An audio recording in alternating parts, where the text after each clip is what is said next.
It began on an otherwise ordinary Wednesday morning.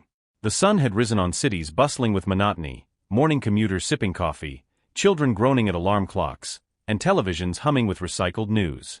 That's when every screen on Earth, every phone, television, computer, and even the advertisements on skyscrapers, flickered, then froze.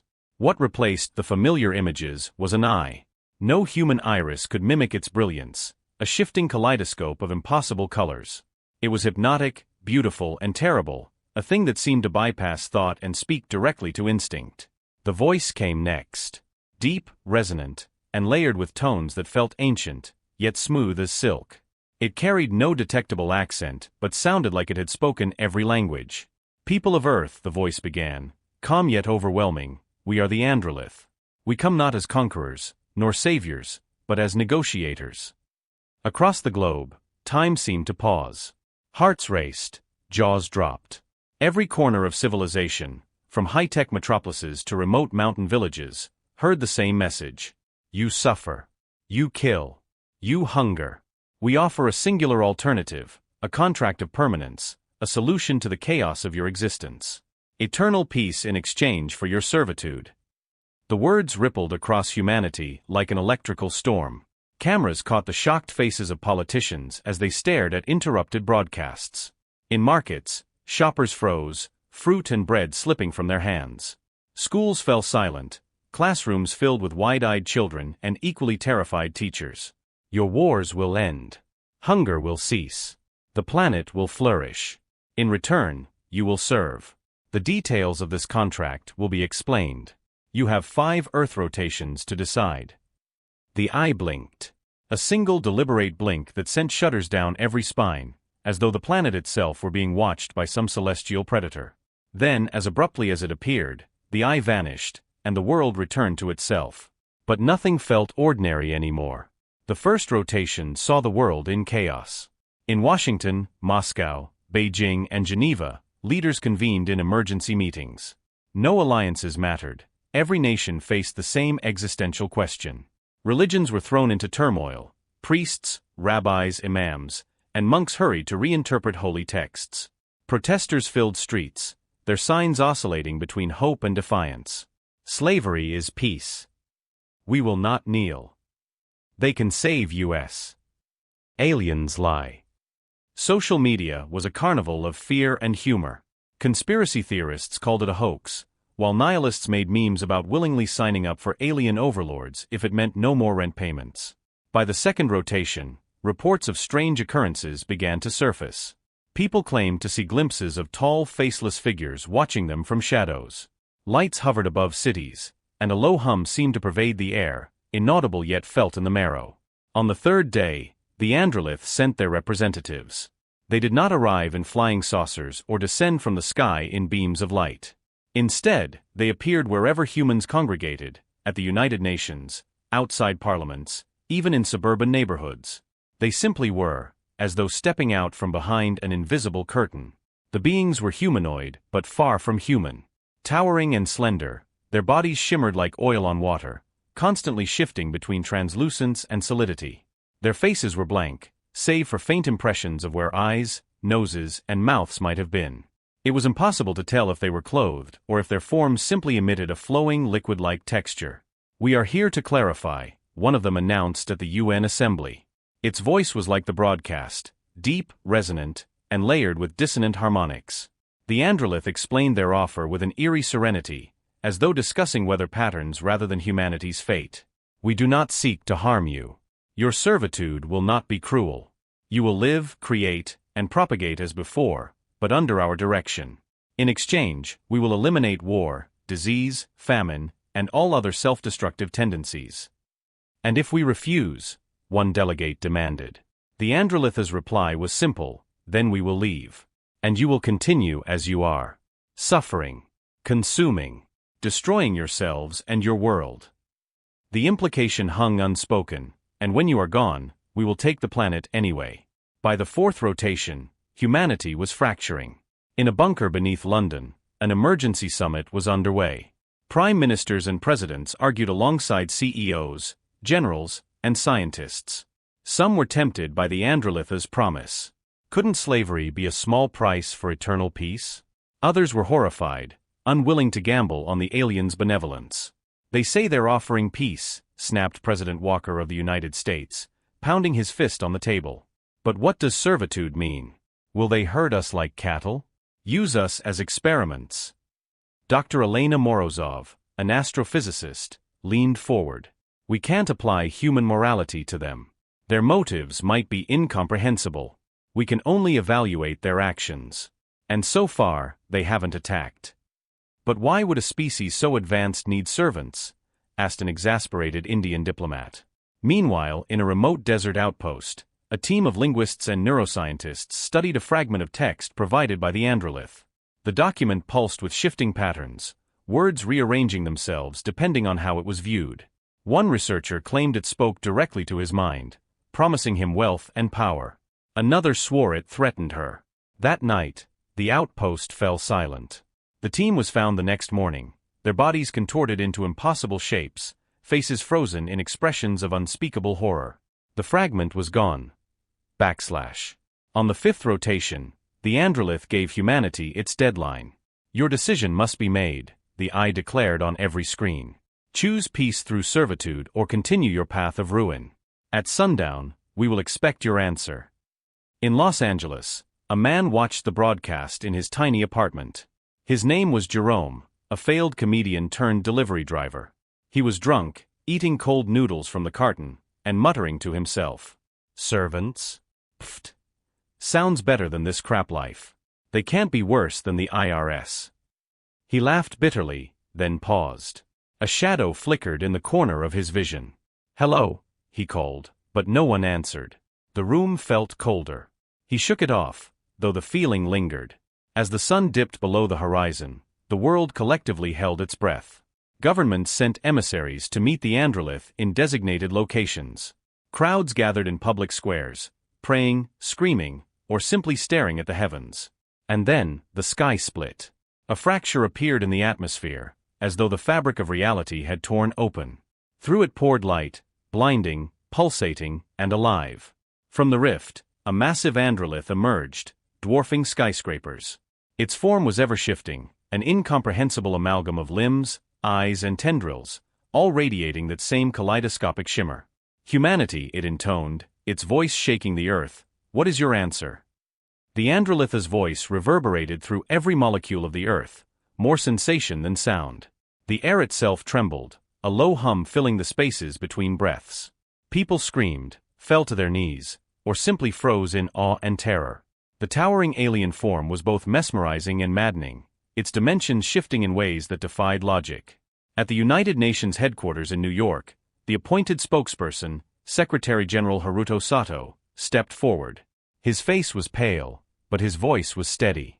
We have deliberated, he began, clutching the edges of the podium as though it might anchor him to reality. And humanity chooses. Suddenly, his words cut off.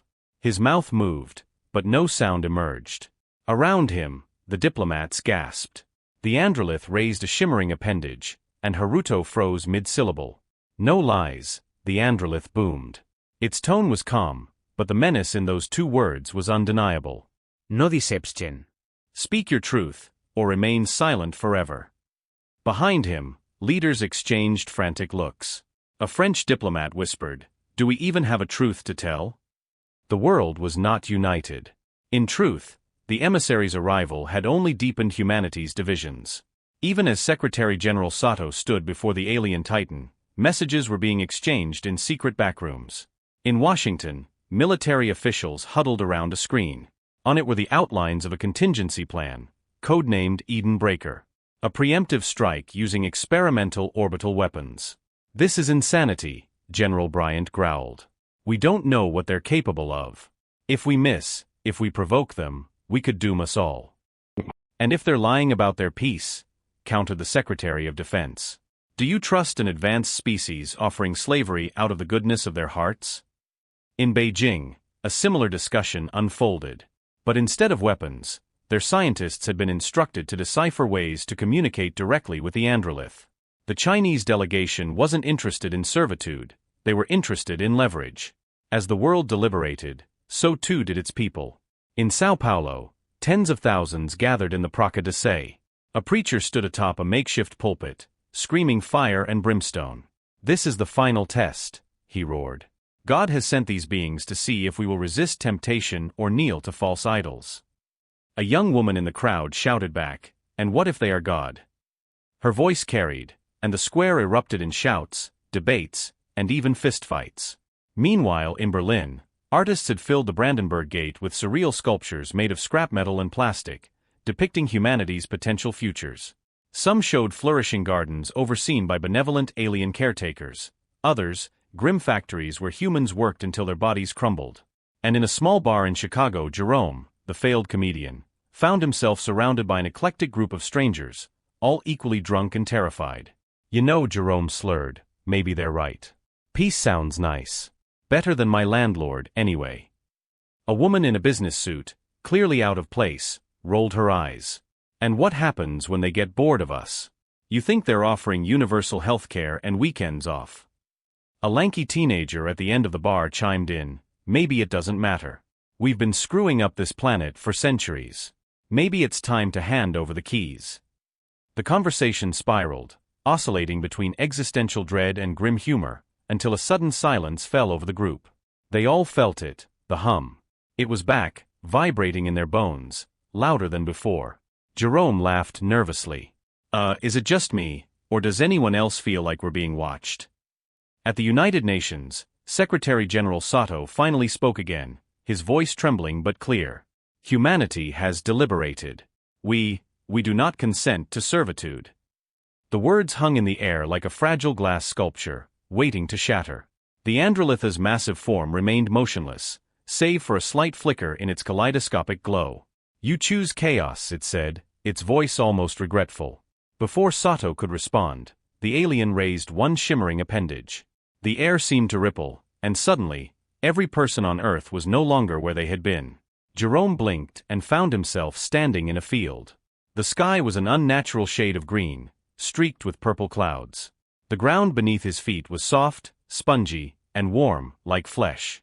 He turned to see thousands, millions, of others scattered across the horizon. Where are we?" someone whispered nearby. The Andrelith appeared, not as the towering titan from before, but as a smaller human-sized version of itself. Still, its form shifted constantly, a kaleidoscope of surreal beauty. "This is not servitude," it said, its voice now gentle, almost soothing. "This is understanding." Jerome noticed something strange. He couldn't feel fear anymore. In fact, he couldn't feel much of anything. His thoughts were clear but distant, like they belonged to someone else. "This world is your Eden," the Andrelith continued. "You will labor, but you will not suffer. You will exist, but you will not destroy. Peace has been chosen for you."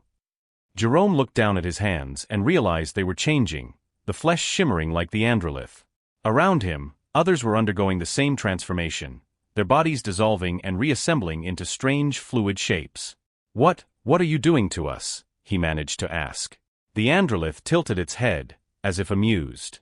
"Making you better."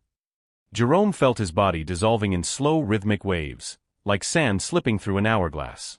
Panic clawed at the edges of his mind, but it was dulled by an unnatural calm, as though the Andrelith had turned his fear into a muted background noise. He looked around at the others, their forms warping into amorphous shapes, glowing faintly with the same kaleidoscopic shimmer as the Andrelith. "What is this?" Jerome asked again, though his voice sounded distant, like it wasn't entirely his own. The Andrelith's form bent slightly, as though observing him more closely. "This is your evolution. You are no longer bound by frailty or pain. You will exist as we do, endlessly adaptable, unshackled by physical limits. Your world was broken, now you are part of something perfect." "But I didn't choose this," Jerome cried, though even as he spoke, the words felt hollow, disjointed from the new sensations overtaking his mind. He could feel his body stretching and folding in ways he couldn't comprehend. The warmth of the spongy ground seemed to seep into his very being, merging with him. "Choice is an illusion you clung to in your chaos," the Andrelith replied, its voice soft, almost comforting. "We have saved you from yourselves." Across the alien landscape, humanity transformed. Billions of humans, once bound by their flesh and individuality, became a collective of shimmering, flowing forms. They were still distinct in a way, but they no longer had fixed shapes. Some stretched tall like liquid trees, others rippled low to the ground, their colors shifting with every thought. Jerome's mind, though still his own, felt disturbingly porous. He could sense others around him, not their exact thoughts, but their presence, their emotions. A strange, muted euphoria radiated from the crowd, though whether it was genuine or imposed, he couldn't tell. Somewhere in this sea of shapes, Jerome spotted the woman from the bar, the one in the business suit. She was still in transition, her form flickering between human and something otherworldly. "Hey!" he called out, though his voice didn't sound like a voice anymore. It was a vibration, a pulse that carried meaning without words. "Do you feel this? Is this real?" She turned, or what he thought was turning. Her form shimmered, and her response resonated in his mind. "I don't know. It's like being drunk but forever." Jerome wanted to laugh, but the sound didn't come. Instead, his body emitted a soft ripple of color, and he realized with dawning horror that it had been involuntary, an emotional reflex encoded into his new form. "This is wrong," he sent out, his thoughts broadcasting like a weak signal through the collective. "This isn't peace. This is something else." The Andrelith appeared again, towering over the field of shifting forms. Its presence sent waves of calm through the crowd, though Jerome felt his resistance flare against it. "Why do you resist?" it asked, focusing on him. Its voice wasn't angry, merely curious. "Because this isn't freedom." Jerome shot back, his form rippling violently with anger. "You've taken away who we are. Our choices, our individuality, everything that makes us human." The Andrelith tilted its shimmering head. "Humanity is a failed experiment. You clung to chaos, and it nearly destroyed you. We have given you purpose, harmony, and eternity. What you see as loss is simply your inability to comprehend perfection." Not everyone felt as Jerome did. Among the collective, many embraced their new existence with unthinking joy, their forms pulsating in synchronized patterns. These were the harmonized, as Jerome began to call them, humans who had fully accepted the Andrelith as gift, either by choice or by surrender. But there were others, splinters like Jerome, who still felt fragments of their old selves, clinging to thoughts of individuality and doubt. Though their forms shimmered and shifted like the others, their movements were jagged, their colors dim. One of the splinters, a former scientist named Dr. Elena Morozov, reached out to Jerome through the collective. Her thoughts were sharp and precise, carrying a sense of urgency. "We're not entirely gone," she pulsed. "There's still a part of us that remembers what it means to be human. But we need to act before the Andrelith overwrite us completely." "How?" Jerome replied, his form quivering with hope and despair. "What can we even do? They've turned us into this thing." Elena's form pulsed faintly. "The Andrelith aren't gods. They're advanced, yes, but not omnipotent. I've been probing their network, trying to understand how they maintain control. I think I've found a way to disrupt it." Jerome felt a flicker of something he hadn't felt since the transformation: hope. "Tell me." Elena led Jerome and a small group of splinters toward a towering structure in the distance. It loomed on the horizon like a jagged wound in the alien landscape, its surface pulsating with the same kaleidoscopic glow as the Andrelith. "This is their nexus," Elena explained as they approached. "It's the anchor that links their collective mind to ours. If we can disrupt it, we might be able to break their hold, or at least weaken it enough to regain control." The group of splinters hesitated at the base of the nexus. Its surface rippled like liquid metal, and a low resonant hum seemed to vibrate through their very forms. "What if it kills us?" one of them asked. Jerome's form shifted with determination. "What's left of us is already dying. I'd rather risk obliteration than spend eternity as their puppet." They entered the nexus, their bodies passing through its shimmering surface like stepping through a membrane. Inside, the structure was impossibly vast, its walls lined with pulsating conduits that glowed with alien energy. The hum was deafening, resonating through their minds as if the Andrelith were watching their every move. Elena led them to the core, a massive sphere suspended in the center of the chamber. It pulsed with blinding light, tendrils of energy reaching out like living things. "This is it," Elena said. "If we disrupt the core, we might be able to sever their connection." Jerome stepped forward, his form flickering with uncertainty. "What happens to us if it works?" Elena hesitated. "I don't know. But it's better than this." The core pulsed like a living heart, its kaleidoscopic tendrils thrumming with alien energy. Jerome stared at it, a mixture of awe and terror coursing through his shimmering form. Around him, the splinters vibrated with unease, their amorphous shapes reflecting their fear. Elena moved closer to the core, her form stretching in ways Jerome still couldn't comprehend. This structure is alive, but it has vulnerabilities, she said, her mental voice sharp and focused. The Andrelith may be gods in their eyes, but even gods rely on systems. Systems can be broken. How do we break it? Jerome asked. Elena pulsed faintly, signaling hesitation. We merge with it. The words rippled through the group like a shockwave. What do you mean merge? Another splinter asked, their voice vibrating with disbelief. The Andrelith didn't just transform us physically. They integrated us into their network. We're connected to this nexus, even if we don't fully understand it. If we feed it our resistance, our memories, our individuality, it could overload the system. And what happens to us? Jerome asked, though he already suspected the answer. Elena hesitated again. We'll burn out. Our forms, our consciousness, it'll all dissolve into the system. But the Andrelith won't be able to maintain their control over the others. Silence followed her words, a heavy stillness that even the alien hum couldn't penetrate. So, we sacrifice ourselves, Jerome said, his voice steady despite the dread pooling in his core. For the chance to free humanity. Yes, Elena replied simply. Jerome stepped forward first. His form rippled with defiance, a burst of color that felt like the first laugh he'd had in years. If this is how it ends, I want to go out knowing I did something that mattered. The other splinters followed, one by one, their forms glowing faintly with resolve. They positioned themselves around the core, their shapes dissolving into tendrils that began to weave into its surface. The core shuddered, its light intensifying. As Jerome's form began to unravel, memories surged through him, fragments of his old life. Late-night comedy gigs, cheap beers, failed relationships. The weight of his regrets mingled with the hope that this final act might redeem it all. The core resisted, its tendrils lashing out violently. The splinters screamed, not in pain, but in the raw emotion of their unraveling selves. Jerome felt Elena's presence beside him, steady and unyielding. Keep going, she urged. The core's light grew blinding, its hum reaching an ear-splitting crescendo. Jerome's form was almost gone now, his consciousness flickering like a dying star. He reached deep into the fragments of himself, pulling forth every moment of love, laughter, and defiance he could remember. For the first time, the Andrelith's calm, omnipotent voice wavered. Stop this, it demanded, echoing through the nexus. You do not understand the cost. We understand enough, Jerome thought, his last defiant ripple surging into the core. The nexus exploded.